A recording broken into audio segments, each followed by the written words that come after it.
السلام عليكم، ازيكم؟ عاملين ايه؟ يا رب تبقوا بألف صحة وخير. كل سنة وانتم طيبين. النهاردة ان شاء الله هعمل معاكم تتبيلة سهلة وبسيطة وسريعة للبانيه.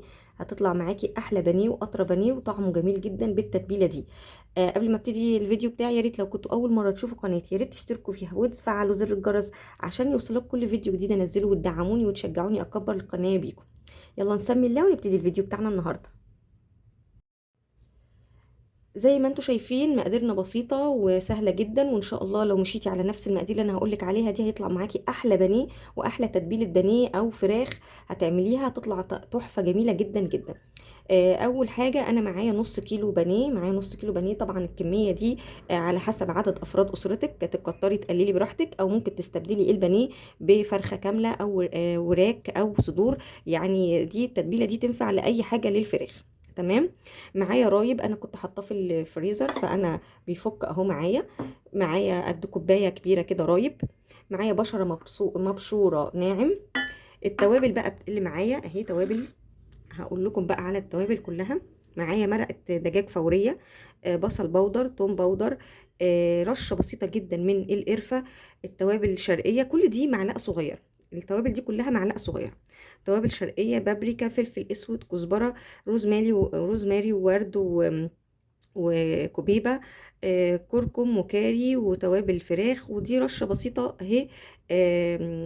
حبهان، وطبعا مش هننسى الملح. التوابل دي لو حطيتيها يطلع معاكي احلى بانيه واطعم بانيه ممكن تاكليه او تعمليه، او فراخ، اي حاجه للفراخ. يعني التتبيله دي تحفه تحفه تحفه. يلا بقى نسمي الله ونشوف هنعمل ايه. زي ما قلت لكم انا معايا كوبايه كبيره رايب، انا كنت حطاها في الفريزر وهي ابتدت تفك اهي، مفيش مشكله، احنا هنحط برضو عليها وهتفك معايا. والرايب بصراحه بيخلي البانيه طري جدا، والتتبيله تدخل فيه، والانسجه بتاعته كمان تبقى طريه قوي. لو ما عندكيش رايب ممكن تستبدليه بكوبايتين زبادي، ولو ما عندكيش زبادي ممكن تستبدليه بلبن، كوبايه لبن صغيره كده. لكن الرايب بصراحه احسنهم يعني وافضل. هبتدي بقى احط البصلايه، احط بقى كل التوابل اللي عندي واقلبهم كويس قوي مع الرايب اهو. وزي ما قلت لكم الرايب هيفك معايا لما نحطه كده كده احنا هنسيب التتبيله فتره، فهيفك معايا واهو ابتدى يفك اهو. تمام. هبتدي بقى بس اقلب التتبيله كويس قوي بحيث كل المكونات تمتزج مع بعضها. بصوا يا حبايبي، قلبت كل المكونات اهو، حطيت كمان الملح بتاعي. اهم حاجه انك تقلبيه كويس، كل التوابل تدخل في الرايب، بحيث ايه ان نقدر نحط بعد كده التتبيله تبقى كل مش مكلكعه معانا التوابل في التتبيله. تمام. اما الرايب كده كده هيفك اهو، ابتدى يفك معايا فمش مشكله. اهم حاجه بس التوابل تبقى ايه، فكه كلها ودايبه. اهم حاجه تاكدي انها دايبه. في ناس بتحط نص ليمونه، انا مش بحط لما ببقى حاطه زبادي او رايب، بحط لو حاطه لبن، علشان الزبادي والرايب كده كده بيخلوا الانسجه طريه بتاعه البانيه، فمش محتاجه ان انا احط نص ليمون.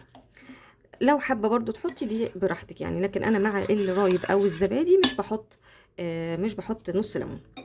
ومش بحط برضو خل، هو بيبقى البانيه طالما رفيع كده، بصوا الشريحه رفيعه خالص فمش محتاجه خل. هنبتدي بقى نحط كل البانيه بتاعي، وزي ما قلت لك برضو كميه البانيه او الفراخ دي يعني في ايديكي على حسب عدد افراد الاسره. بتبله كويس قوي كده وبسيبه بقى في التلاجة. لو مستعجله يبقى ساعتين، لو مش مستعجله ويفضل يعني يبقى من قبلها بالليله يعني بعد السحور كده مثلا تعمليه، وتسيبيه في التلاجة وتغطيه كويس قوي وتسيبيه في التلاجة. ده بيبقى طبعا احلى، وبيخلي التتبيله تدخل في البانيه ويشربها براحته كده، ما نبقاش مستعجلين عليه. بس اقل حاجه تبقى معانا ايه، ساعتين يعني، مش اقل من كده اهو. بصوا جميل جدا وريحتها حلوه قوي، وكمان لونها، وهتخلي كمان الطعم احلى واحلى واحلى اهي. تتبيله جميله جدا جدا. اخلص بس كده والم حواليا وارجع لكم تاني. اهي التتبيله حبايب قلبي، بعد ما اهو تبلناه مع بعض وهنسيبه زي ما قلنا ساعتين في التلاجة. ولو اكتر يعني يفضل لو اكتر. بتبقى طبعا التتبيله شاربه البانيه او شاربه الفراخ. ولو عندك فراخ او وراك يا ريت تشرحيها، تخرميها كده وتفتحيها بالسكينه عشان تشرب التتبيله الجميله دي. تتبيله سهله وبسيطه وسريعه، وان شاء الله تطلع معاكي الفراخ تحفه وجميله جدا. يا رب يكون النهارده الفيديو عجبكم وسهل عليكم وسهل على قلبكم كمان، واستفدتوا منه. ويا ريت لو كنتوا استفدتوا من الفيديو يا ريت تضغطوا لي لايك وتشتركوا في القناه وتفعلوا زر الجرس عشان يوصلكم كل فيديو جديد انزله، وتدعموني وتشجعوني اكبر القناه بيكم. شكرا لكم وشكرا لمشاهدتكم للفيديو. مع السلامه.